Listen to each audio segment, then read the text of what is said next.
Hello viewers, welcome to Bongo Indian Cooking. Today I'll share with you onion cucumber sandwich with green chutney.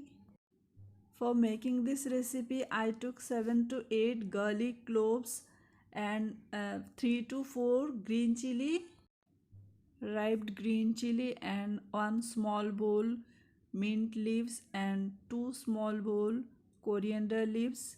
Add all the ingredient into a grinder jar and add lemon juice. Blend all the ingredient into smooth paste. Other ingredients are a cucumber, an onion and a cheese cube.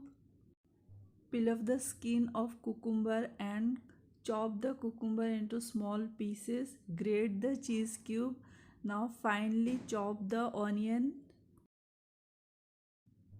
Mix the onion, cucumber and cheese. Now take 3 bread slices.